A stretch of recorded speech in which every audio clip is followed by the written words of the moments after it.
الرجیم بسم اللہ الرحمن الرحیم رب اشرح لی صدری ویسر لی امری واحلل عقدۃ من لسانی یفقهوا قولی صلاۃ و سلام علیک یا رسول اللہ وعلی آلک و اصحابک یا حبیب اللہ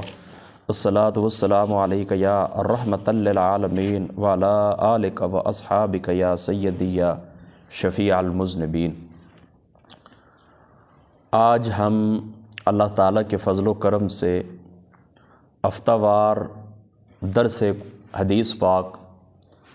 درس حدیث کے اندر ہم شریک ہیں۔ ہماری 857 ہماری روایتیں مکمل ہو چکی تھیں، اور آج ہم انشاءاللہ تعالی زندگی رہی تو روایت نمبر 858 سے لے کر روایت نمبر 877 یعنی کل 20 روایات ہم پڑھیں گے۔ اور یہ 20 روایات کس کے متعلق ہیں؟ یہ 20 روایات ہیں مشکوٰۃ شریف کا یہ جو کتاب الصلاۃ جاری ہے، اس کا باب ہے باب الصلاۃ علی النبی صلی اللہ تعالی علیہ وآلہ وسلم و فضلہا۔ باب ہے حضور علیہ الصلاۃ والسلام کی جو ذات شریفہ ہے، آپ کی ذات شریفہ کے اوپر درود پاک پڑھنے کے متعلق اور اس کی فضیلت کے متعلق، یعنی حضور کی ذات اقدس کے اوپر صلاۃ درود اور اس کی فضیلت کے متعلق یہ باب ہے۔ 19 یا 20 میرے خیال میں 20 بنتی ہیں، 20 روایات ہیں اس کے اندر، اور یہ ہم آج کی نشست کے اندر ان کو مکمل کریں گے۔ اور ابتدا کے اندر تھوڑی سی یہ گفتگو آپ ذہن کے اندر رکھ لیں کہ درود شریف بہت بڑی عبادت ہے، اور ایک مومن مسلمان کو چاہیے کہ فرائض کے علاوہ وہ زیادہ سے زیادہ حضور رحمت عالم صلی اللہ تعالی علیہ وآلہ وسلم آپ کی ذات اقدس کے اوپر درود شریف پڑھتا رہے،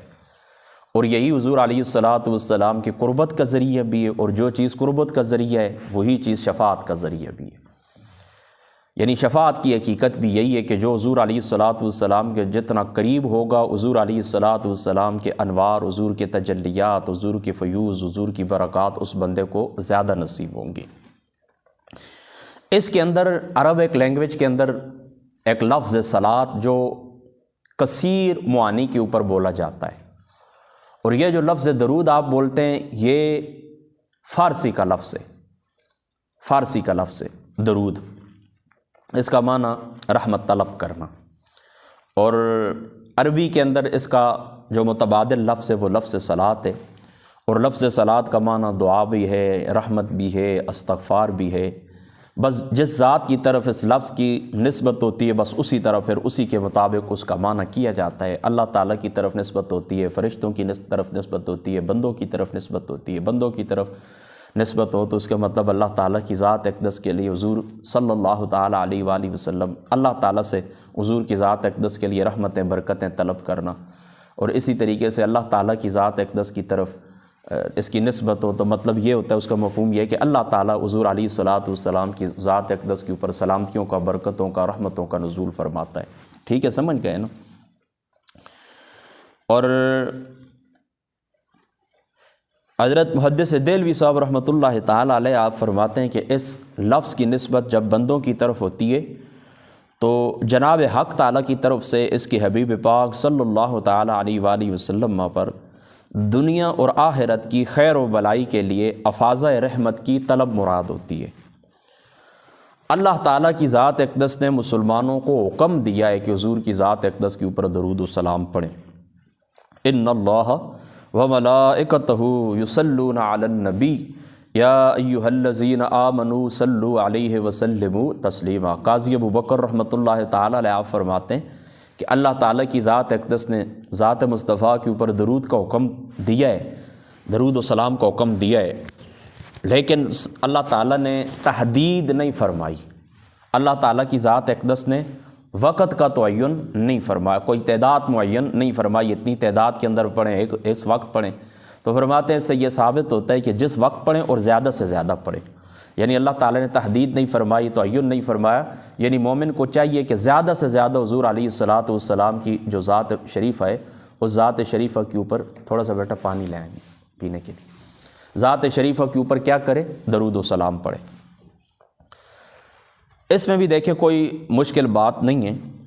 ہاں خاص بات جو یاد رکھنے کی ہے وہ یاد رکھنے کی یہ کہ حضور علیہ الصلوۃ والسلام کی جو ذات مقدس ہے، جب حضور کی ذات اقدس کا ذکر کیا جاتا ہے تو کیا درود و سلام پڑھنا واجب ہو جاتا ہے یا نہیں؟ تو اس کے اندر تحقیقی قول یا میرا جو ذاتی رجحان ہے وہ یہی ہے، بہتر یہی ہے کہ یوں کہا جائے کہ یہ جو اللہ تعالیٰ کا حکم ہے نا، ان اللہ و ملائکتہ یصلون، اس کو سامنے رکھتے ہوئے اور حضور کی باقی جو تعلیمات ہیں اور درود شریف کے جو فضائل ہیں، تو حضور علیہ الصلوۃ والسلام کی ذات اقدس کے اوپر زندگی میں ایک دفعہ پڑھنا فرض ہے، یا واجب کہہ سکتے ہیں، واجب کہہ لیں، ایک دفعہ پڑھنا واجب ہے، اور حضور علیہ الصلوۃ والسلام کے ذکر مبارک کے اوپر درود و سلام پڑھنا کیا ہے؟ سنت ہے، یا پھر بعض علماء کے بقول مستحب اس کو کہتے ہیں کہ یہ مستحب ہے، یعنی ایک دفعہ زندگی کے اندر فرض ہے اور باقی جتنا پڑھ سکتے ہیں یہ آپ کے لیے مستحب ہے، اور کوشش یہ کریں کہ یہ ترک نہ ہو کہ جب بھی حضور علیہ الصلوۃ والسلام کی ذات پاک کا ذکر ہو تو پھر آپ کیا کریں؟ حضور کی ذات اقدس کے اوپر درود شریف پڑھیں، کیونکہ ایسے شخص کو حضور علیہ الصلوۃ والسلام نے بخیل قرار دیا ہے۔ آگے انشاءاللہ روایت آ بھی جائے گی، غالباً اسی مشکات کے اندر ہے کہ ایسے شخص کو پھر حضور علیہ الصلوۃ والسلام نے کیا فرمایا؟ بخیل قرار دیا ہے۔ تیسری خاص بات یہ یاد رکھیں کہ درود و سلام جو ہوتا ہے، درود شریف، یہ انبیاء علیہ الصلوۃ والسلام کے اوپر براہ راست مستقل بالاستقلال انبیاء علیہ الصلوۃ والسلام کی ذات اقدس کے لیے خاص ہے، اور بالطبع باقی جو نیک لوگ ہوتے ہیں، حضور کے گھر والے، انبیاء کے چاہنے والے، انبیاء کی آل امت، اس کے اوپر بالاستقلال بالطبع درود بھیجا جا سکتا ہے، ٹھیک ہے؟ جس طرح ہم کہتے ہیں نا کہ حضور علیہ الصلوۃ والسلام کی کیا ہے؟ پانی ٹھنڈا ہے، حضور علیہ الصلوۃ والسلام کی جو ذات شریفہ ہے، اس ذات شریفہ کے اوپر درود شریف پڑھنا کیا ہے؟ یعنی مستقل انبیاء علیہ الصلوۃ والسلام کے ساتھ خاص ہے، اور بالطبع آپ اس طرح کرتے ہیں کہ باقی ہستیوں کے اوپر بھی، جس طرح آپ کہتے ہیں اللہم صلی علی محمد وعلی آل محمد، آگے پھر اصحاب کے الفاظ بھی بڑھا دیتے ہیں وعلی آلہ واصحابہ، سمجھ گئے نا؟ اس بات کو بھی آپ نے یاد رکھنا ہے۔ باقی انشاءاللہ چلو کچھ باتیں اور بھی ہیں، بہرحال یہ آئیں گی، بہرحال یہاں پر تھوڑی سی یہ بات آپ یاد رکھ لیں کہ محدث دہلوی صاحب رحمۃ اللہ تعالیٰ علیہ آپ فرماتے ہیں کہ علماء کا اختلاف ہے کہ غیر انبیاء پر براہ راست اور بالاستقلال درود پڑھنا جائز ہے یا نہیں۔ بسم اللہ، الحمدللہ، بسم اللہ۔ کیا فرماتے ہیں کہ غیر انبیاء پر براہ راست اور بالاستقلال درود پڑھنا کیا ہے؟ جائز ہے یا نہیں؟ اس کے اندر اختلاف ہے۔ جمہور کا مختار مسلک یہ ہے کہ بالاستقلال درود انبیاء کے ساتھ خاص ہے، اس میں ان کا کوئی شریک نہیں، دوسروں کا ذکر مغفرت، رحمت اور رضوان کے ساتھ کیا جائے گا، اور علامہ طیبی نے فرمایا کہ یہ اختلاف اولا اور خلاف اولا میں ہے، اور بعض علماء نے کہا کہ حرام ہے یا مکروہ ہے، قراءت تحریمی ہے یا تنزیہ ہے، اور متقدمین میں اہل بیت رسول صلی اللہ تعالیٰ علیہ وآلہ وسلم اور ذریت پاک اور ازواج مطہرات پر سلام بھیجنا متعارف تھا، اور مشائخ اہل سنت و جماعت کی قدیم کتابوں میں ان پر سلام کے الفاظ لکھے ہوئے ملتے ہیں، جیسا کہ بخاری شریف کا وہ قدیم نسخہ ہے نا، اس کے اندر علیہ السلام کے، مگر مطہرین اہل سنت میں اس کا ترک کر دینا متعارف ہو چکا ہے، یعنی بزرگوں کی جو کتابیں تھیں تو حضور کے جو گھر والے تھے، ذریت پاک تھی، ان کے ناموں کے ساتھ درود لکھا ہوا تھا، سلام ان کے ساتھ، سلام بھیجنا ان کے ساتھ مستقل طور کے اوپر لکھا ہوا تھا، ٹھیک ہے؟ بہرحال وہ کیا کہتے ہیں کہ مطہرین میں اس کا ترک متعارف ہو چکا ہے۔ بہرحال چلو پھر انشاءاللہ تعالیٰ آگے روایت کے دوران جو باتیں آئیں گی وہ انشاءاللہ تعالیٰ میں عرض کروں گا۔ عن عبد الرحمن ابن ابی لیلہ رضی اللہ تعالیٰ عنہ، یہ عظیم ثقہ تابعین میں سے اور انصار تقریباً 120 صحابہ کی انہوں نے زیارت کی۔ قال لقینی کعب ابن عجرہ، کہتے ہیں کہ میں کعب ابن عجرہ سے ملا، فقال الا اہدی لک ہدیۃً، الا اہدی لک ہدیۃً، کیا میں آپ کو بہت بہترین ہدیہ نہ دوں؟ سمعتھا من النبی صلی اللہ تعالیٰ علیہ وآلہ وسلم، یہ سیویاں آپ کھا لیں، میں نے نہیں کھانی۔ ہدیۃً سمعتھا من النبی صلی اللہ تعالیٰ علیہ وآلہ وسلم، فقلت، فَأَهْدِهَا لِي فَقَالَ سَأَلْنَا رسول اللہ صلی اللہ تعالیٰ علیہ وسلم، تو پھر میں نے کعب ابن عجرہ سے کہا کہ ہاں وہ ہدیہ مجھے دے دیں، تو کہتے ہیں فقال سألنا رسول اللہ صلی اللہ تعالیٰ علیہ وآلہ وسلم، میں نے سوال کیا رسول اللہ کی ذات سے، فقلنا یا رسول اللہ صلی اللہ تعالیٰ علیہ وآلہ وسلم کیف الصلاۃ علیکم اہل البیت، اے اللہ تعالیٰ کے رسول ہم آپ کے اہل بیت کے اوپر کس طرح درود بھیجیں؟ فإن اللہ قد علمنا، کہ اللہ تعالیٰ نے ہمیں سکھا دیا، کیف نسلم، ہم آپ کے اوپر سلامتی کس یعنی سلام کس طرح پڑھے، وہ تحیات والا جو ہے نا، نسلم علیکا، قال قولوا اللہم صلی علی محمد وعلی آل محمد کما صلیت علی ابراہیم وعلی آل ابراہیم انک حمید مجید، اللہم بارک علی محمد وعلی آل محمد کما بارکت علی ابراہیم وعلی آل ابراہیم انک حمید مجید، متفق علیہ الا ان مسلما لم یذکر علی ابراہیم فی الموضعین، لیکن مسلم نے علی ابراہیم کے الفاظ دونوں مواقع کے اوپر ذکر نہیں کیے۔ مسلم نے کیا کیا؟ دونوں مواقع کے اوپر، یعنی صلاۃ، یعنی نہ صلاۃ میں علی ابراہیم کا لفظ ذکر کیا اور نہ برکت کے اندر۔ دیکھیں اس حدیث پاک کے اندر بھی کوئی کسی قسم کی مشکل بات نہیں ہے کہ جو میں آپ کو سمجھاؤں اور اس کی تفصیل بیان کروں۔ یہ حضور علیہ الصلاۃ والسلام کی جو ذات مقدس ہے ان کے اوپر درود پڑھنے کی کیفیت کے متعلق سوال تھا کہ سلام، یعنی اللہ تعالیٰ نے ہمیں دو حکم دیے ہیں نا آیت کے اندر، سورہ احزاب شریف کی یہ جو آیت ہے نا، اس کے اندر دو حکم ہیں، ان اللہ و ملائکتہ یصلون علی النبی یا ایھا الذین آمنوا صلوا علیہ وسلموا تسلیما، صلاۃ کا حکم بھی اور سلام کا حکم بھی ہے۔ تو یا رسول اللہ تحیات کے اندر آپ نے ہمیں سکھا دیا تحیات للہ والصلوات والطیبات السلام علیک ایھا النبی، یہ بات تو ہم سیکھ چکے ہیں، تو درود آپ کے اوپر کس طرح بھیجیں؟ تو حضور علیہ الصلاۃ والسلام کی ذات اقدس نے پھر یہ درود ان کو سکھایا، اسی کو درود ابراہیمی کہتے ہیں، اور یاد رکھنا ہے کہ یہ نماز کے ساتھ خاص ہے۔ یہاں پر تھوڑی سی تفصیل میں بیان کرنا ضروری سمجھتا ہوں، یعنی اے اہل بیت نبوت آت پر درود پاک بھیجنے کی کیفیت اور صورت کیا ہے؟ سوال سے مقصود حضور صلی اللہ تعالیٰ علیہ وآلہ وسلم سے کیفیت درود شریف کا دریافت کرنا ہے، اور اہل بیت کا ذکر بالطبع اور ضمناً ہے۔ علماء یہ بھی کہتے ہیں کہ اہل بیت کے لفظ سے خود حضور صلی اللہ تعالیٰ علیہ وآلہ وسلم کی ذات اقدس مراد ہے، اہل بیت سے خود حضور علیہ الصلاۃ والسلام کی ذات اقدس مراد ہے۔ اور اہل جو ہے یہ آل کے معنی کے اندر ہے، بعض اوقات اس طرح ہوتا ہے کہ آل فلاں سے خود وہ فلاں مراد لیتے ہیں، جیسا کہ آل داؤد میں حضرت داؤد مراد ہیں، اور لفظ اہل بیت کہنے سے اللہ تعالیٰ کے قول مبارک ورحمۃ اللہ وبرکاتہ علیکم اہل البیت کی طرف اشارہ ہے۔ یہ معنی مراد لینے کا قرینہ ان کا یہ اگلا قول مبارک ہے، کون سا؟ فإن اللہ قد علمنا کیف نسلم، کہ ہم نے جان لیا ہے کہ ہم آپ کے اوپر سلام کس طرح بھیجیں، کہ اللہ تعالیٰ نے آپ کی ذات اقدس کے اوپر ہمیں سلام بھیجنے کا جو طریقہ آپ کی زبان سے دیا ہے وہ اس طرح ہے، یعنی تحیات والا۔ اور حضور صلی اللہ تعالیٰ علیہ وآلہ وسلم کی تعلیم کو تعلیم الہی اس معنی کے اندر کہتے ہیں کہ آپ احکام الہی میں زبان مبارک سے جو کچھ فرماتے ہیں وہ وحی الہی ہوتی ہے، یعنی کوئی بات اپنی مرضی سے نہیں کہتے بلکہ جو کچھ کہتے ہیں وہ اللہ تعالیٰ کی مرضی سے کہتے ہیں، ٹھیک ہے نا؟ اچھا، اب یہ جو درود شریف جس کو درود ابراہیمی آپ کہتے ہیں، یہ جو درود شریف آپ نے سنا ہے، یعنی اے خداوند محمد مصطفیٰ صلی اللہ تعالیٰ علیہ وآلہ وسلم، اے محمد کے رب اور آپ کی آل پر برکتیں نازل فرما،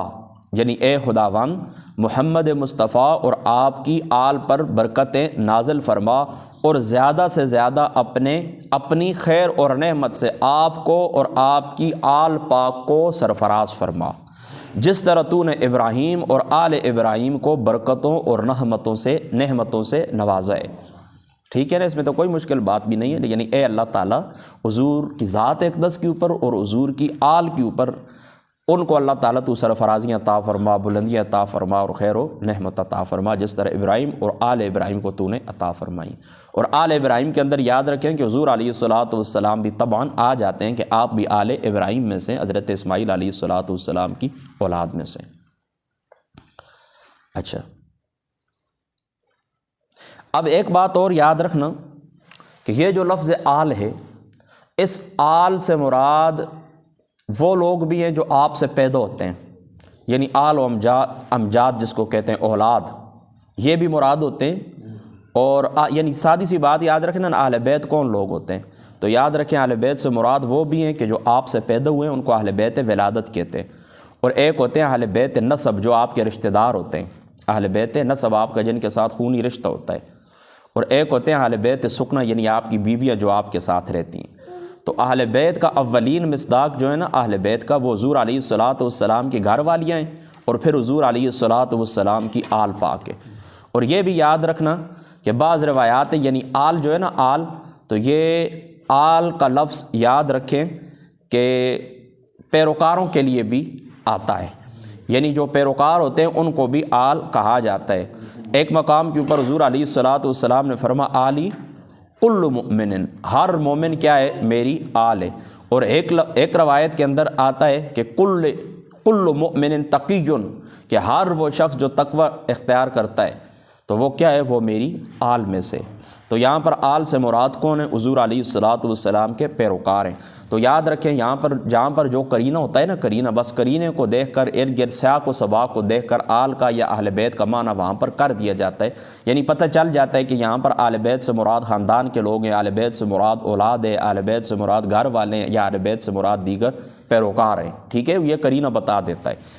تو امام فخر الدین رازی صاحب رحمۃ اللہ تعالیٰ علیہ آپ نے کہا کہ اولا اور انسب یہ ہے کہ اہل بیت سے ازواج مطہرات اور حضور علیہ الصلوۃ والسلام کی اولاد اور امجاد مراد ہیں، اور حضرت علی رضی اللہ تعالیٰ عنہ آپ بھی ان میں داخل ہیں، کیونکہ حضرت فاطمہ الزہرا رضی اللہ تعالیٰ عنہا کے ساتھ آپ کی شادی ہوئی ہے، اور اسی معاشرت کی وجہ سے وہ بھی آل کے اندر داخل ہیں۔ اور کبھی اہل بیت کا لفظ حضرت فاطمہ، حضرت علی اور حضرت امام حسن اور حسین کے لیے محسوس ہوتا ہے، جیسا کہ مباہلے کا قصہ اور حدیث قصہ یعنی کمبل شریف والی جو روایت ہے۔ اسی طریقے سے انما یرید اللہ لیذھب عنکم الرجس اہل البیت ویطہرکم تطہیرا، یہ بھی ان کے ساتھ خاص ہے، مگر حق یہ ہے کہ ازواج مطہرات بھی اس خطاب میں داخل ہیں کہ اس آیت قرآنی کا سیاق ازواج مطہرات کی شمولیت کا اعلان کرتا ہے۔ اس کی وجہ تطبیق یہ ہے کہ بیت چند قسم ہیں، ایک اہل بیت نسب، جس طرح جد قریب کی اولاد کو بیت فلاں کہتے ہیں، بنو ہاشم اسی معنی کی بنا کے اندر حضور علیہ الصلوۃ والسلام کی اہل بیت کہلاتے ہیں، اور وہ اہل بیت یعنی کہا جاتا ہے وہ اہل بیت کے اندر داخل ہیں۔ اور دوسرا جو ہوتا ہے وہ اہل بیت سکنہ ہوتا ہے، اس کے مطابق ازواج مطہرات اس اہل بیت کے اندر داخل ہو جاتی ہیں۔ اور تیسرا اہل بیت ولادت، اور اس سے مراد کون ہوتا ہے؟ اہل بیت ولادت سے مراد حضور علیہ الصلوۃ والسلام کی جو اولاد مبارک ہے وہ۔ ٹھیک ہے نا؟ اچھا، یہاں پر ایک خاص بات کی طرف آپ نے توجہ رکھنی ہے، وہ یہ، بس میری طرف آپ دیکھیں، یہاں ایک اشکال کا جواب دینا ہے۔ وہ اشکال یہ کہ تشبیہ کے تقاضا سے لازم آتا ہے کہ درود اور برکت حضرت ابراہیم اور آل ابراہیم کے اوپر کامل تر ہو،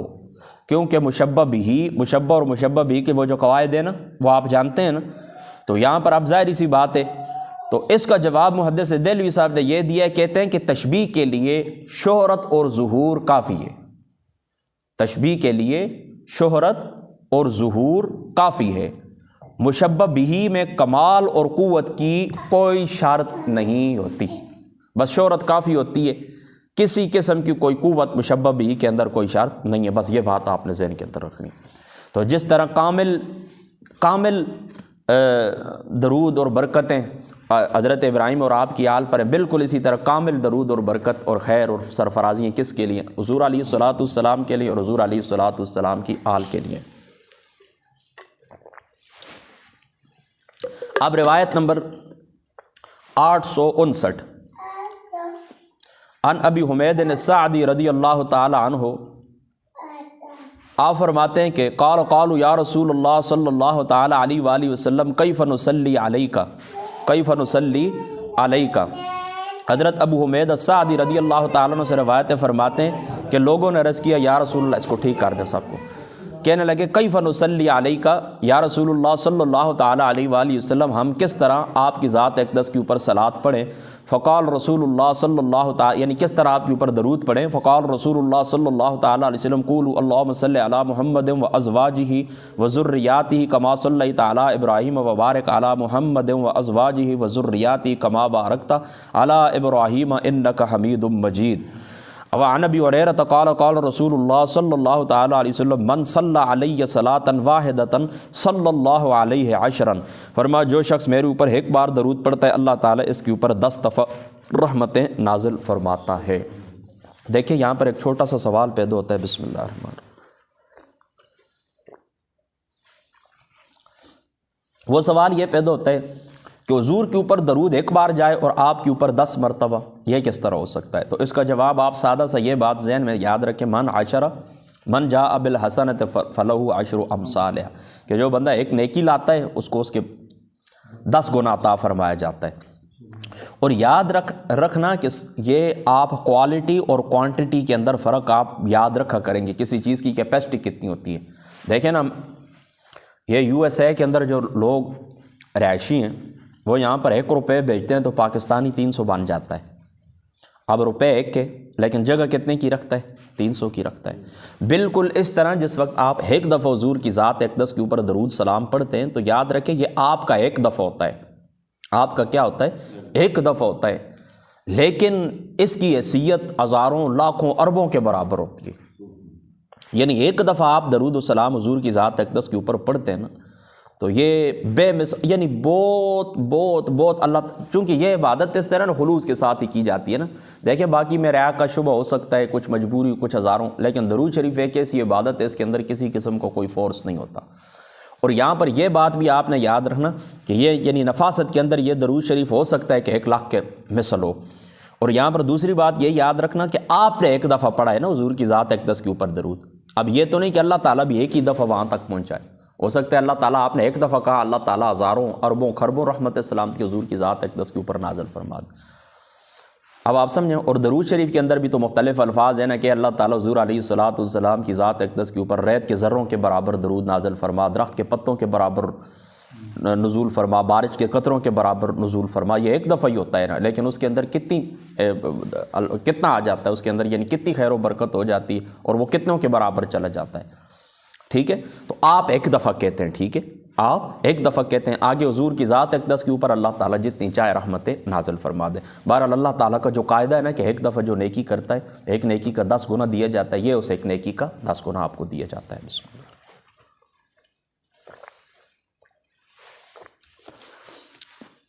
آگے بڑھیے، یہ چھوڑائیں یار سب کچھ، آگے بڑھیے۔ حضرت انس رضی اللہ تعالیٰ عنہ آپ فرماتے ہیں، قال رسول اللہ صلی اللہ تعالیٰ علیہ وآلہ وسلم من صلی علیہ صلاۃ واحدۃ، کہ جو بندہ میرے اوپر ایک دفعہ درود پڑھتا ہے، صلی اللہ علیہ 10 صلوات، اللہ تعالیٰ کی ذات اقدس اس کے اوپر 10 رحمتیں نازل فرماتے ہیں، وحطت عنہ 10 خطیئات، اور اس کے 10 اللہ تعالیٰ گناہ معاف فرماتے ہیں، ورفعت لہ 10 درجات، اور اللہ تعالیٰ اس کے 10 درجے بلند فرماتے ہیں۔ وعن ابن مسعود قال قال رسول اللہ صلی اللہ تعالیٰ علیہ وآلہ وسلم اول الناس بی یوم القیامت اکثرهم علی صلاۃ۔ حضرت ابن مسعود رضی اللہ تعالیٰ عنہ آپ فرماتے ہیں کہ جو بندہ مجھ کے اوپر میرے اوپر زیادہ درود شریف پڑھے گا قیامت والے دن وہ شخص کیا ہوگا؟ میرے زیادہ قریب ہوگا۔ اور دوسری روایت کے اندر آتا ہے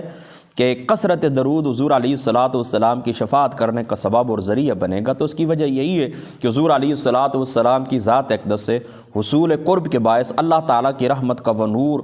جو جوہر ذات مصطفیٰ پر فائز ہوگا اس سے اس بندے کو بھی حصہ ملے گا، اور معنی شفاعت کی حقیقت بھی یہی ہے۔ وعنہ یعنی سے مروی ہے، قال قال رسول اللہ صلی اللہ تعالیٰ علیہ وسلم ان للہ ملائکۃ سیاحین فی الارض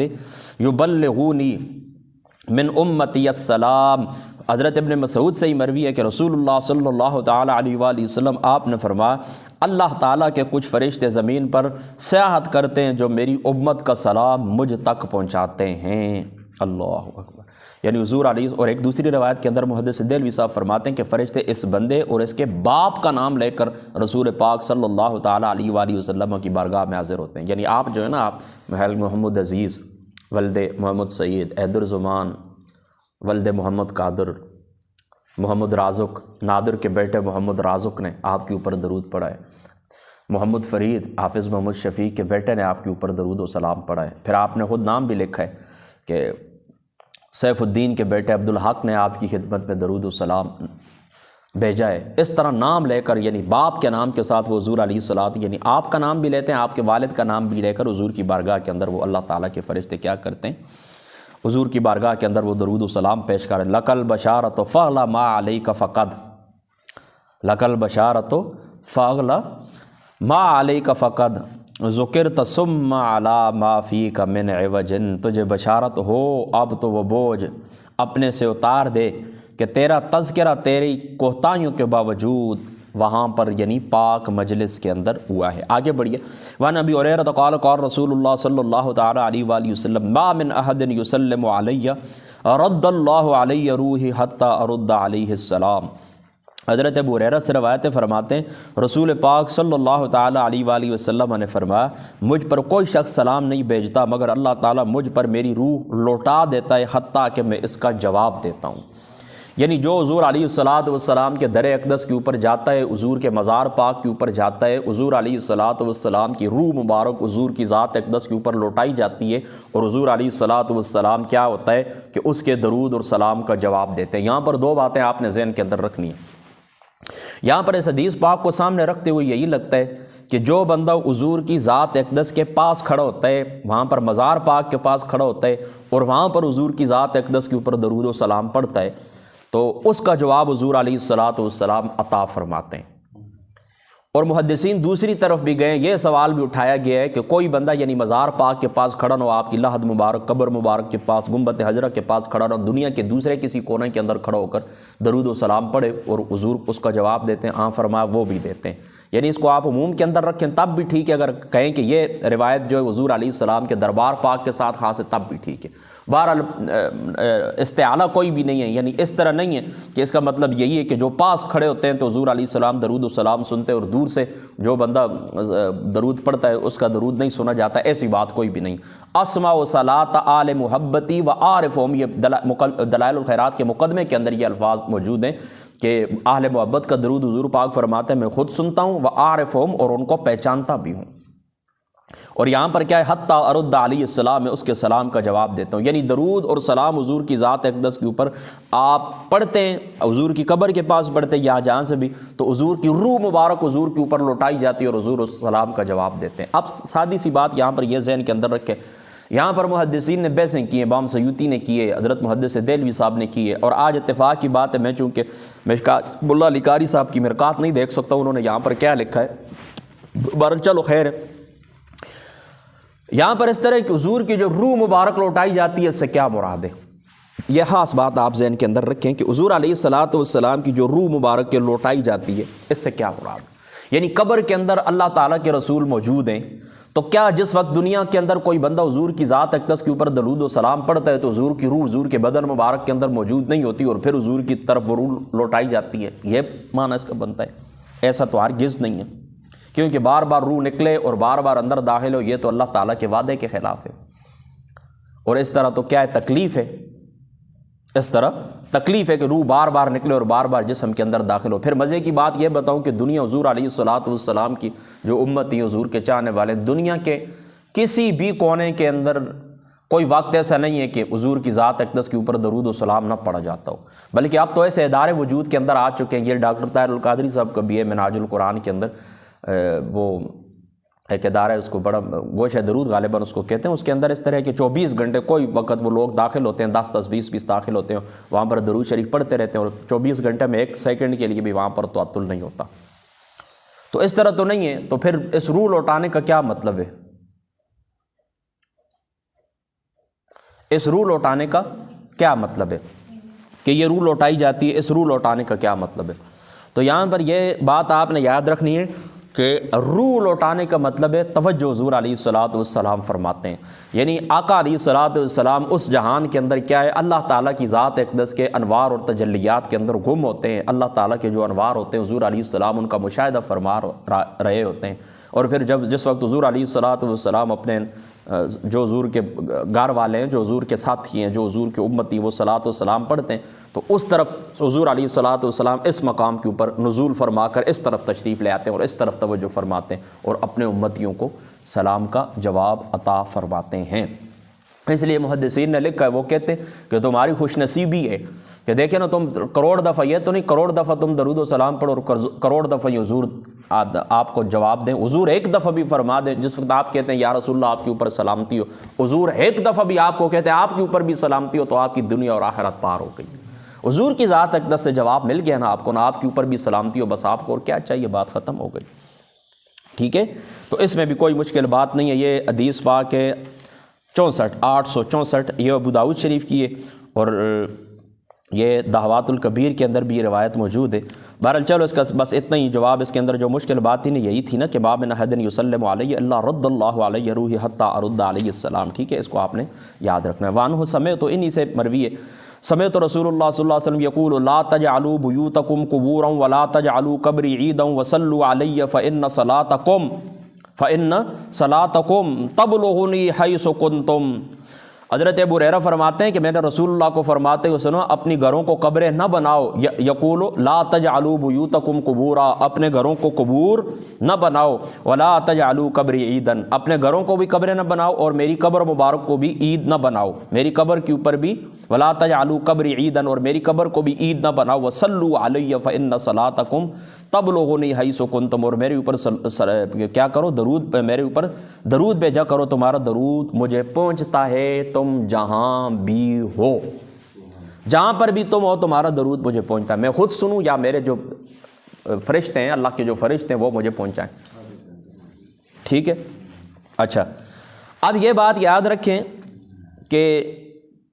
لا تجعلوا بیوتکم قبورا، اس کا کیا مطلب ہے؟ اگر اس حدیث پاک کو ظاہر کے اوپر رکھا جائے تو اس کا مطلب یہ ہے کہ گھروں کے اندر قبرستان نہیں بنانا چاہیے، یعنی جہاں پر آپ رہتے ہیں نا، اس طرح نہیں کہ کوئی فوت ہوا تو گھر کے صحن کے اندر دفن کر دیں، دوسرا فوت ہوا دوسرا تو گھر کے اندر 4 5 6 قبریں بھی بن جائیں، اس طرح نہیں ہونا چاہیے۔ ایک اس کا معنی یہ، اور دوسرا اس کا معنی یہ ہے کہ اپنی گھروں کو قبرستان نہ بناؤ کہ جہاں پر مردے لیٹے ہوتے ہیں، کوئی حرکت نہیں کرتے، تو آپ اس طرح کریں کہ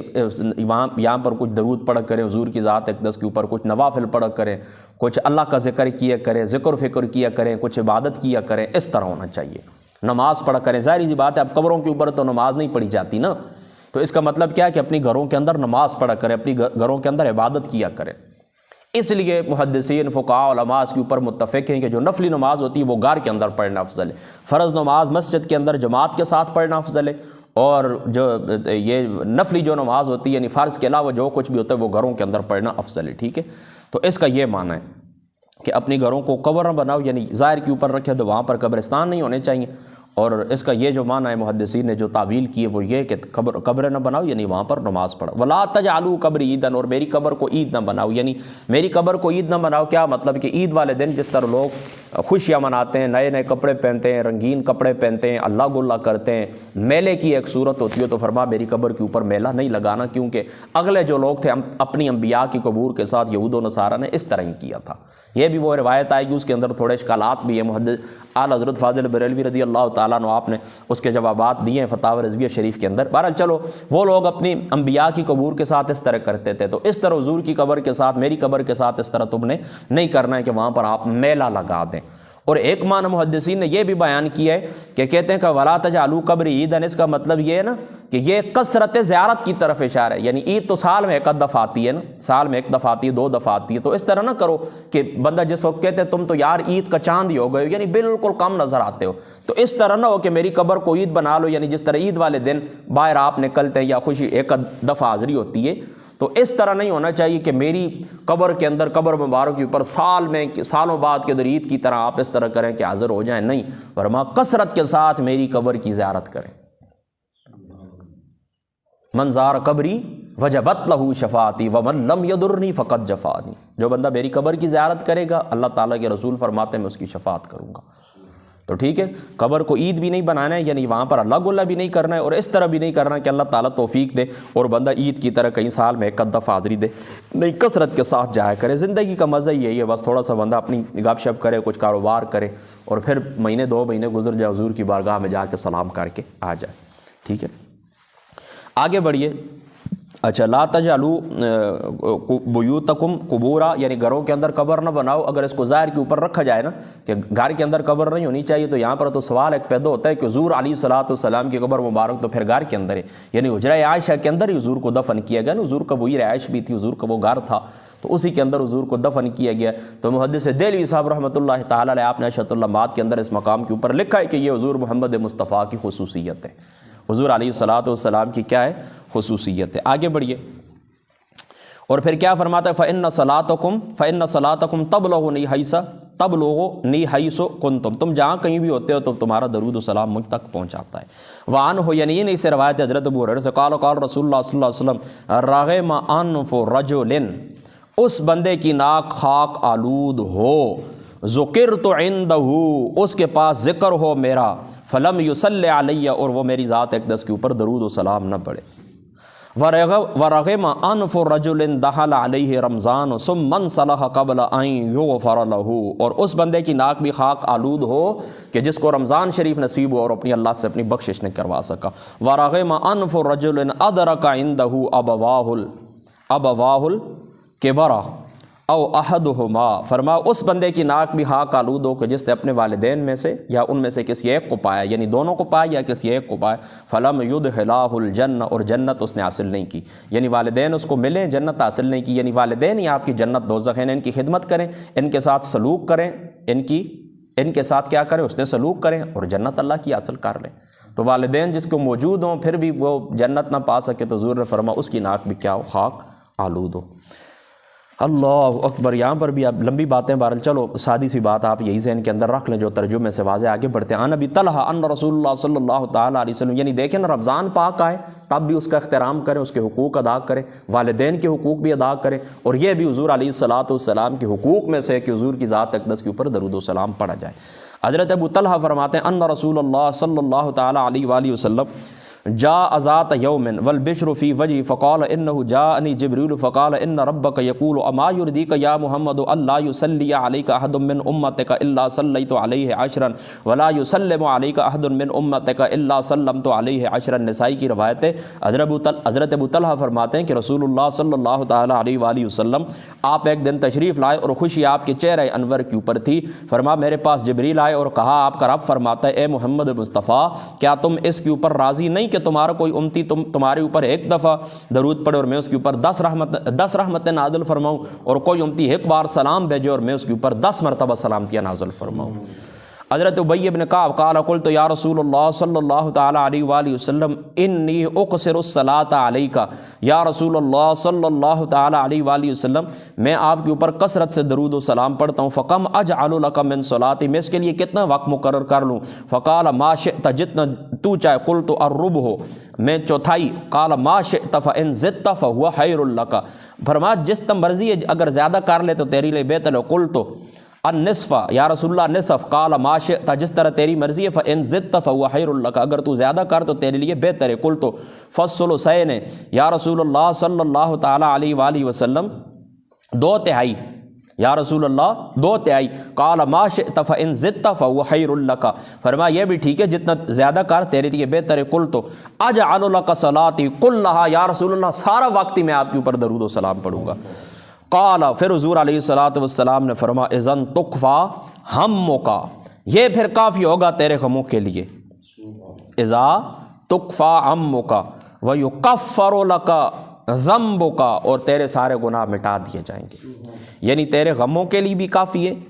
اور تیرے گناہ مٹانے کے لیے بھی کافی ہے۔ آپ بھی حضرت ابی بن کعب رضی اللہ تعالیٰ عنہ، آپ بھی عظماء صحابہ میں سے ہیں، تو حضور کو فرماتے ہیں کہ میں بہت درود آپ کے اوپر پڑھتا ہوں، تو اس کے لیے کتنا وقت میں مقرر کر لوں؟ تو اور دوسرا معنی یہ ہو سکتا ہے کہ یا رسول اللہ آپ پر بہت درود پڑھتا ہوں، میں چاہتا ہوں کہ اس کی تعداد اور وقت مقرر کر لوں۔ اور شیخ ابن حجر نے اپنی شرح میں کہا کہ صلاۃ سے مراد دعا ہے، یعنی میں نے اپنے لیے دعا کرنے کے لیے ایک وقت مقرر کر رکھا ہے، میں چاہتا ہوں کہ اس وقت میں آپ پر درود پڑھوں اور بہت پڑھوں، تو کتنی مقدار اس وقت میں سے آپ پر درود شریف پڑھنے میں صرف کروں؟ تو حضور علیہ الصلوۃ والسلام نے اس بات کو ان کے اختیار پر چھوڑ دیا اور فرمایا جس قدر زیادہ پڑھے گا تو بہتر ہوگا۔ آپ سمجھ گئے نا آپ کی بات نا؟ یعنی یا رسول اللہ میں درود پاک تو آپ کے اوپر کثرت سے پڑھتا ہوں، اب میں یہ چاہتا ہوں کہ میں اس کا ایک ٹائم مقرر کر لوں، تحدید کر دوں، متعین کر دوں کہ اتنا ٹائم میں نے حضور کی ذات اقدس کے اوپر درود پڑھنا ہے۔ اور دوسرا معنی یہ ہے کہ یا رسول اللہ صلی اللہ تعالیٰ علیہ وسلم میں اللہ تعالیٰ کی بارگاہ کے اندر بہت کثرت سے دعا کرتا ہوں، یعنی بہت طویل دعائیں کرتا ہوں، یا کچھ بھی اس کا معنی ہو سکتا ہے کہ اللہ تعالیٰ سے مناجات کرتا ہوں، یا دیگر کچھ وظائف ہوتے ہیں اللہ تعالیٰ اور بندے کے درمیان ہوتے ہیں، پیار محبت کی باتیں ہوتی ہیں، تو اس میں سے یا رسول اللہ میں کتنا وقت اس طرح کروں کہ آپ کے اوپر درود و سلام کے لیے مقرر کر لوں؟ تو حضور نے فرمایا تیری مرضی ہے۔ تو انہوں نے کہا یا رسول اللہ صلی اللہ تعالیٰ علیہ وسلم پھر اتنا، پھر نصف، پھر 2/3، پھر حضور علیہ السلام نے فرمایا، پھر کہا کہ یا رسول اللہ صلی اللہ تعالیٰ علیہ وآلہ وسلم اب میں سارا وقت ہی درود شریف پڑھوں گا۔ تو حضور علیہ الصلوۃ والسلام نے فرمایا کہ یہ تیرے لیے کفایت ہو جائے گی اور تیرے تمام دینی اور دنیاوی مقاصد پورے کر دیے جائیں گے اور تیرے سارے ظاہری باطنی جو بھی خطائیں ہوتی ہیں وہ معاف کر دی جائیں گی۔ اب دیکھیں یہاں پر یہ کیا لکھتے ہیں، کہتے ہیں کہ حضور سید عالم صلی اللہ تعالیٰ علیہ وآلہ وسلم پر درود پاک پڑھنا تمام مقاصد کے پورا ہونے کا سبب اس لیے بنتا ہے کہ بندہ جب خدا اور رسول کی مرضی کے مطابق اور پسندیدہ امور کے طلب کرنے کا سوال کرتا اور اس میں صدق اور اخلاص کو بروکار لاتا ہے اور خدا اور رسول کے پسندیدہ کام کو اپنے نفس کے مطالب و مقاصد پر ترجیح دیتا ہے تو ایسا شخص لازماً جزا سے کامل اور فیض خاص کے قابل ہو جاتا ہے اور اس کے لیے تمام مہمات و مشکلات کے لیے کفایت ہو جاتی ہے۔ حضور علیہ الصلاۃ والسلام نے فرمایا من کان للہ کان اللہ لہ، جو اللہ کا ہو جاتا ہے اللہ اس کا ہو جاتا ہے۔ ومن شغلہ ذکری عن مسئلتی، یہ بھی حدیث پاک کے اندر آتا ہے کہ میرے ذکر نے جس بندے کو سوال کرنے سے روکا ہے تو میں اس کو باقیوں سے پھر زیادہ دیتا ہوں۔ ومن یتق اللہ یجعل لہ مخرجا، یعنی جو تقوی اختیار کرتا ہے اللہ اس کے لیے ذریعہ بنا دیتا ہے۔ اور درود شریف کے کافی مہمات و مشکلات ہونے کی ایک دلیل یہ بھی ہے کہ شیخ عبد الوہاب متقی، یعنی جو میرے پیر و مرشد تھے حضرت عبدالحق صاحب فرماتے ہیں کہ مجھے مدینہ طیبہ کی زیارت کے لیے روانگی کے وقت وداع انہوں نے کیا اور وداع کرتے ہوئے یہ فرمایا کہ یہ بات ذہن میں رکھو کہ ادائے فرض کے بعد حضور علیہ الصلاۃ والسلام کی ذات اقدس کے اوپر درود و سلام پڑھنے کے برابر کوئی عبادت نہیں ہے۔ یعنی اے عبدالحق، اپنے پیر و مرشد عبدالوہاب متقی صاحب رحمۃ اللہ تعالیٰ علیہ آپ کیا فرماتے ہیں کہ اے عبدالحق اس بات کو یاد رکھنا کہ حضور علیہ الصلاۃ والسلام کی جو ذات مقدسہ ہے، فرائض کے بعد آپ کی ذات اقدس کے اوپر درود و سلام پڑھنے کے برابر اور کوئی عبادت بھی نہیں۔ تمہیں چاہیے کہ اپنا سارا وقت اس میں صرف کرو، کسی اور کام میں مشغول نہ ہو۔ عرض کیا گیا اس لیے کوئی تعداد معین کرنے کی ضرورت نہیں ہے، اس قدر پڑھو کہ ہر وقت اسی سے رطب اللسان رہو، حتیٰ کہ انہی کے رنگ میں رنگے جاؤ اور اسی کے اندر مستغرق ہو جاؤ۔ آگے بڑھیے، حضرت فضالہ ابن عبید قال بینما رسول اللہ صلی اللہ تعالیٰ علیہ وآلہ وسلم قائد اذا دخل رجل، فرمایا ہم بیٹھے ہوئے تھے کہ ایک مرد داخل ہوا، فصلی فقال اللہم اغفر لی ورحمنی، فقال رسول اللہ صلی اللہ علیہ وسلم عجلتا، وہ کہنے لگے اللہ تعالیٰ میری بخشش فرما دے، میرے اوپر رحم فرما، تو حضور نے فرما تو نے تیزی کی۔ ایھا المصلی، اے نمازی، اذا صلیت فقعدت، اے نمازی جب تو نماز پڑھ تو بیٹھ جا، تو فاحمد اللہ، اللہ کی حمد بیان کر، بما وآلہ، جیسا اس کی شان کے لائق ہے، وصلی علیہ، پھر اللہ کی حمد بیان کرنے کے بعد میرے اوپر درود پڑھ، ثم مدحو، پھر دعا کر، ثم مدحو، ہاں ٹھیک ہے، ثم مدحو، فقال ثم صلی رجل آخر بعد ذلك فحمد اللہ وصلی علی النبی صلی اللہ تعالی وسلم، فقال النبی صلی اللہ ایھا المصلی ادعو، تو جب تو دعا اب کر تیری دعا قبول ہوگی۔ یعنی وہ بندہ آیا نا تو اس نے اس طرح کیا کہ ڈائریکٹ نماز کے بعد دعا مانگنا شروع کر، یا اللہ میرے اوپر رحم فرما، اللہ، تو حضور نے اس کو ادب سکھایا ہے۔ ادب یہ ہے کہ نماز پڑھ اور بیٹھ جا اور اللہ کی حمد و ثنا بیان کر، اس کے بعد میری ذات کے اوپر درود و سلام پڑھ، اور میری ذات کے بعد درود و سلام پڑھنے کے بعد اللہ سے پھر دعا کر، پھر اللہ تعالیٰ تیری دعا ضرور قبول کرے گا۔ اور پھر اسی بندے نے یا پھر دوسرے شخص نے اس طرح کیا کہ سلام کے بعد پھر اس نے اسی طرح کیا، پہلے اللہ کی ثنا کی، پھر حضور کی ذات اقدس کے اوپر درود پڑھا، پھر اللہ تعالیٰ سے سوال کیا۔ جب اس نے اس طرح کیا تو حضور نے فرمایا اب تو اللہ سے سوال کر، یعنی اللہ کی حمد بھی ہو گئی، اللہ کی ثنا بھی ہو گئی، میرے اوپر درود بھی ہو گیا، اب اللہ سے جو دعا کر تیری دعا سنی جائے گی۔ تو یہ دعا کے آداب ہیں، یہ یاد رکھنا ہے، ٹھیک ہے۔ اللہ اکبر۔ عن عبداللہ ابن مسعود قال كنت اصلی والنبی صلی اللہ علیہ وسلم وابو بکر وعمر معه، فرمایا میں نے حضور علیہ الصلوۃ والسلام، میں نماز پڑھ رہا تھا اور حضور علیہ الصلوۃ والسلام ابو بکر و عمر آپ کے ساتھ تھے۔ جب میں بیٹھا فلما جلست بدأت بالثناء علی اللہ، تو میں نے ابتدا کی اللہ تعالیٰ کے ثنا کے ساتھ، ثم الصلاۃ علی النبی صلی اللہ تعالیٰ علیہ وسلم، پھر میں نے حضور کی ذات اقدس کے اوپر درود شریف پڑھا، ٹھیک ہے نا، ثم الصلاۃ علی النبی صلی اللہ علیہ وسلم، ثم دعوت لنفسی، پھر میں نے اپنے نفس کے لیے دعا کی، فقال النبی صلی اللہ تعالیٰ علیہ وآلہ وسلم سل تُؤْتَهُ سل تُؤْتَهُ، اب حضور نے فرمایا تو سوال کر تجھے عطا کیا جائے گا۔ یعنی عبداللہ ابن مسعود کیا فرماتے ہیں، حضور بھی تھے خلفائے راشدین میں سے شیخین یعنی ابو بکر اور حضرت عمر بھی تھے حضور کے ساتھ، میں نے اس طرح کیا سلام پھیرا نماز کا اور بیٹھ گیا، اور میں نے اس طرح کیا کہ اللہ کی ثنا بیان کی، حضور کی ذات اقدس کے اوپر درود پڑا، تو حضور نے مجھے فرمایا اب تو سوال کر، سل دعا مانگ تُؤْتَهُ تجھے عطا کیا جائے گا۔ آگے بڑھی حضرت ابو ہریرہ فرماتے ہیں قال رسول اللہ صلی اللہ تعالیٰ علیہ وسلم من سرہ ان یقتال بالمکیال الاوفا، جو بندہ چاہتا ہے کہ اسے پورا پورا دیا جائے، یعنی اس کا اجر پورا پورا ناپ تول اس کو پورا ملے، اذا صلی علینا اہل البیت، جب وہ ہماری آل کے اوپر میری آل کے اوپر درود پڑے، فلیقل اللہم صلی علی محمد النبی الامی وازواجہ وامہات المؤمنین وذریتی وآل بیتی کما صلیت علی ابراہیم انک حمید مجید۔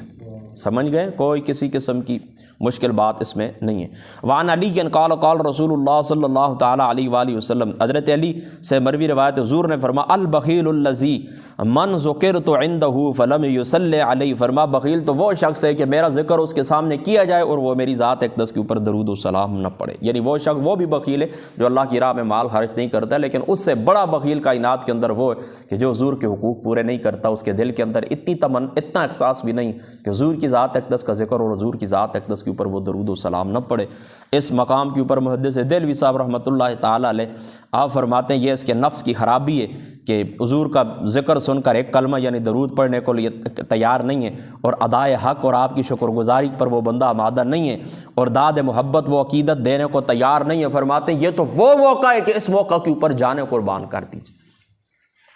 وعن ابی ہریرہ رضی اللہ تعالی عنہ قال قال رسول اللہ صلی اللہ تعالی علیہ وآلہ وسلم من صلی علی عندی قبری سمیتہ ومن صلی علی ناعیا ابلغتہ، فرما جو بندہ میری قبر کے پاس میرے اوپر درود و سلام پڑھتا ہے میں اس کا سنتا ہوں، اور جو مجھ پر درود پڑھتا ہے وہ مجھے پہنچا دیا جاتا ہے، یعنی جو دور سے پڑھتا ہے اس کا مجھے پہنچا دیا جاتا ہے، جو میری قبر کے پاس پڑھتا ہے اس کا میں خود سنتا ہوں۔ دیکھیں یہاں پر حضور علیہ الصلوۃ والسلام نے واضح طور کے اوپر خود آپ نے فرق بیان فرما دیا کہ جو پاس آ کے پڑھتا ہے میں سنتا ہوں، اور جو دور سے پڑھتا ہے اس کا مجھے پہنچایا جاتا ہے۔ دیکھیں اس کے اندر بھی کوئی مشکل بات نہیں ہے، اگر کوئی شخص اس کا قائل ہے، زندگی کا قائل تو ہونا پڑے گا، اور حضور علیہ الصلوۃ والسلام کی سماعت کا قائل بھی ہونا پڑے گا کہ حضور کی قبر کے پاس کھڑے ہوں یا 2 کلومیٹر کے فاصلے کے اوپر کھڑے ہوں، یہ فاصلہ کوئی اہمیت نہیں رکھتا۔ اس کی وجہ کیا ہے؟ اس کی وجہ یہ ہے کہ وہ ایک دوسرا جہان ہے،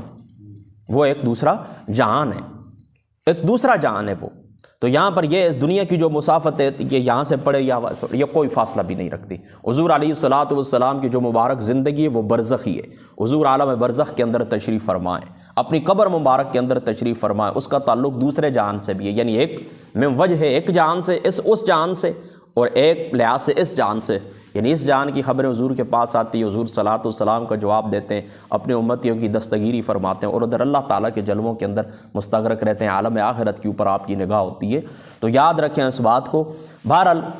اگر کوئی شخص اس حدیث پاک کے ظاہر کے اوپر عقیدہ اپنا رکھتا ہے اور حضور کی زندگی کا قائل ہوتا ہے کہ حضور علیہ الصلوۃ والسلام کی زندگی آپ قبر مبارک کے اندر زندہ ہیں، اور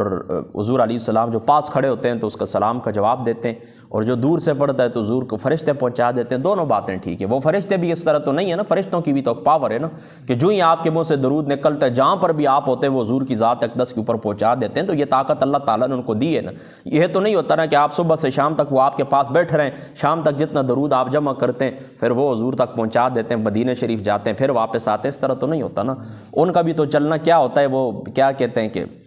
سیکنڈوں کے حساب سے پوری وہ اللہ تعالیٰ کی ذات اقدس نے ان کے سامنے بھی پوری کائنات اس طرح ہوتی ہے نا کہ جس طرح کیا ہوتا ہے آپ کے سامنے دسترخوان پڑ ہوتا ہے۔ دقائق الاخبار والے نے غالباً لکھا ہے کہ یہ جو حضرت غزرائیل علیہ الصلوۃ والسلام ان سے کسی نے سوال کیا تھا کہ آپ بتائیں کہ یہ کیا معاملہ ہے، دنیا کے اندر مختلف لوگ کوئی برطانیہ کے اندر مثال ہے نا، ایک نا مثال میں آپ کو اپنے الفاظ میں سمجھا رہا ہوں، دنیا کے اس کونے میں مشرق میں مغرب میں، یعنی ہم اپنی زبان میں کہیں تو کوئی امریکہ کے اندر، کوئی برطانیہ کے اندر، کوئی پاکستان، افغانستان، ملیشیا کے اندر، تو یہ آپ کیا کرتے ہیں؟ تو انہوں نے کہا اللہ تعالیٰ نے ساری زمین کو میرے سامنے مثل طباق کے کر دیا، کھانے کا جو برتن ہوتا ہے نا دسترخوان کے، بس اس میں سے جو کچھ ہوتا ہے اٹھا لیتا ہوں بس۔ تو یہ اللہ تعالیٰ کے فرشتوں کی طاقت ہے۔ تو آپ یہ نہیں کہہ سکتے جب فرشتوں کی یہ پاور، یہ طاقت آپ تسلیم کرتے ہیں کہ وہ حضور کی ذات اقدس کے اوپر امتیوں کا پڑا ہوا کوئی کسی قسم کا نام بنام ان کے والد کے نام کے ساتھ سیکنڈوں میں حضور کی بارگاہ میں پہنچا دیتے ہیں، تو لا معالی حضور علیہ الصلوۃ والسلام خود بھی وہ تمہارا درود و سلام سن سکتے ہیں، اس میں کوئی شک شبے کی گنجائش نہیں۔ بہرحال بعض علماء نے موجودہ دور کے اندر اس طرح کہ اس کا یہ معنی کی ہے، یعنی تعویل کی ہے، وہ کہتے ہیں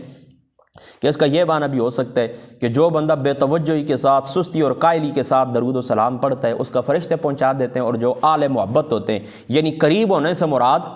قبر کے پاس ہونے سے مراد، قریب ہونے سے مراد، اس کیا مراد ہے؟ قبر کے پاس ہونے سے مراد یعنی میری جہاں پر ڈیرا ہے، میرا جہاں پر مقام ہے، پاس ہونے سے مراد محبت ہے، کہ جو بندہ محبت کے ساتھ اب مجھے اپنے سامنے، اپنے پاس، اپنے سین میں سمجھتے ہوئے میرے اوپر درود و سلام پڑھتا ہے، میں اس کا سنتا ہوں۔ اور اس کا قرینہ کیا ہے؟ وہ یہ دلائل الخیرات کے جو الفاظ ہیں کہ اسمع صلاۃ آل محبتی و عارفہم، کہ حضور فرماتے ہیں آل محبت کا سلام میں خود سنتا ہوں۔ تو یہ قرینہ تو بن سکتا ہے نا کہ اس سے مراد آل محبت ہوں، اس سے مراد کیا ہوں؟ آل محبت ہوں۔ اور دور والوں سے مراد ومن صلی علیہ نائیا، دور والوں سے مراد کون ہو؟ کہ جو سستی کے ساتھ، قائلی کے ساتھ اور عدم توجہ کے ساتھ پڑھتے ہیں۔ بہرحال حدیث بات کے ظاہر کے اوپر ہی میں کہتا ہوں کہ ہمیں فوکس رکھنا چاہیے، کیونکہ یہاں پر من صلی علیہ عند قبری سمعتہ ومن صلی علیہ نائیا ابلغتہ، ٹھیک ہے، یہ بات آپ نے ذہن کے اندر رکھنی ہے۔ وعن عبداللہ ابن عمرو قال من صلی علی النبی صلی اللہ تعالی علیہ وسلم واحدۃ صلی اللہ علیہ وملائکتہ 70 صلاۃ۔ حضرت عبداللہ ابن عمرو فرماتے ہیں کہ رسول اللہ نے فرمایا کہ جو بندہ نبی پاک صلی اللہ تعالی علیہ وآلہ وسلم پر ایک بار درود شریف پڑھتا ہے، اللہ تعالیٰ اور اس کے فرشتے اس پر 70 دفعہ رحمت نازل فرماتے ہیں۔ یہ عبداللہ ابن عمر کا قول ہے نا بظاہر تو، لیکن یہ ظاہری سی بات ہے کہ یہ اعمال کی جو کمیت ہوتی ہے، جو کیفیت ہوتی ہے، یہ اپنی طرف سے تو نہیں کہہ سکتے، تو لازماً انہوں نے حضور علیہ الصلاۃ والسلام سے سنا ہوگا۔ اس قسم کی جو روایت ہوتی ہیں یہ موقوفاً ہوتی ہیں لیکن حکماً مرفوع میں ہوتی ہیں، ٹھیک ہے۔ وان رفع ان رسول اللہ صلی اللہ تعالی علیہ وسلم قال من صلی علی محمد وقال اللہم انزلہ المقعد المقرب عندک یوم القیامت وجبت لہ شفاعتی، سبحان اللہ، کہ جو بندہ یہ کہے گا کہ حضرت محمد مصطفیٰ صلی اللہ تعالی علیہ وآلہ وسلم کو اے اللہ تعالیٰ، یعنی دیکھیں نا، اللہم انزلہ المقعد المقرب عندک یوم القیامت، میرے لیے جو بندہ ان الفاظ کے ساتھ درود شریف پڑھتا ہے تو یعنی اے اللہ تعالیٰ قیامت والے دن اپنے محبوب محمد مصطفیٰ صلی اللہ تعالیٰ علیہ وآلہ وسلم کو اپنے قرب والے اس ٹھکانے کے اندر کیا کر، جگہ عطا فرما، تو وجبت لہو شفاعت، حضور فرماتے ہیں کہ میری شفاعت اس بندے کے لیے کیا ہو جاتی ہے؟ واجب ہو جاتی ہے۔ وعن عبد الرحمن بن عوف قال خرج رسول اللہ صلی اللہ تعالی علیہ وسلم حتی دخل نحلا، فرمایا حضور علیہ الصلوۃ والسلام ایک باغ کے اندر داخل ہوئے، فسجد فاطال السجود، حضور نے سجدہ کیا اور لمبا سجدہ کی، حتی خشیت ان یکون اللہ تعالی قد توفاہ، تو میں نے سوچا کہ ہو سکتا ہے، میں نے خوف کیا کہ حضور وفات پا گئے، قال فجئت انظر، پھر میں نے دیکھا، فرفع راس، حضور نے اپنا سر مبارک اوپر اٹھا، فقال ما لک، میں کہنے لگے کیا ہوا، فذکرت ذلک، میں نے کہا یا رسول اللہ اس طرح کی بات ہے، قال فقال ان جبریل علیہ الصلوۃ والسلام، یعنی میرا سجدہ لمبا کرنے کی وجہ ہے کہ جبریل میرے پاس آئے، فقال علی الا ابشرک ان اللہ عز وجل یقول لک من صلی علیک صلاۃ صلیت علیہ ومن سلم علیک سلمت علیہ، فرما میں خوشخبری آپ کو نہ دوں، جبریل نے مجھے کہا کہ اللہ تعالیٰ آپ سے فرماتا ہے جو بندہ آپ پر درود بھیجے گا میں اس پر رحمت کروں گا، اور جو آپ پر سلامتی بھیجے گا میں بھی اس کے اوپر سلامتی بھیجوں گا۔ وعن ابن حضرت عمر بن الخطاب رضی اللہ تعالیٰ عنہ آپ فرماتے ہیں قال ان الدعاء موقوف بین السماء والارض، یہ دعا ہوتی ہے نا زمین اور آسمان کے درمیان موقوف ہوتی ہے، رکی رہتی ہے، لا یصعد منہ، اوپر نہیں جاتی، شیئن، کچھ بھی اوپر نہیں جاتی، حتی تصلی علی نبیک، یہاں تک کہ تم اپنے محبوب محمد مصطفیٰ صلی اللہ تعالی علیہ وآلہ وسلم، آپ کی جو ذات مقدس ہے، آپ کی ذات مقدسہ کے اوپر تم درود نہ بھیج لو۔ یعنی دیکھیں نا ادب کیا ہے دعا کا ادب یہ یاد رکھیں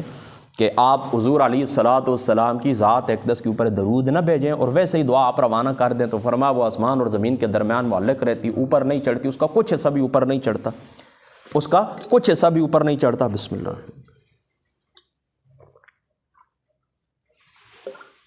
کچھ حصہ بھی اس کو اوپر نہیں چڑھتا، یہاں تک کہ تم حضور کی ذات اقدس کے اوپر درود شریف پڑھ لو۔ یعنی آپ چاہتے ہیں کہ اللہ تعالیٰ کی بارگاہ کے اندر ہماری دعا پہنچ جائے تو درود شریف کے ساتھ، یوں سمجھیں کہ یہ دعا کو خط کے اندر بند کرنے والی بات ہو گئی کہ آپ کا خط ہے نا درود شریف، یوں سمجھیں کہ اس کا لفاف اس کے اوپر آپ بند کر کے مور لگا دیتے ہیں، بس پہنچ جاتا ہے اللہ تعالیٰ کی بارگاہ۔ اللہ تعالیٰ عمل کی توفیق عطا فرما، واخر دعوانا الحمدللہ رب العالمین۔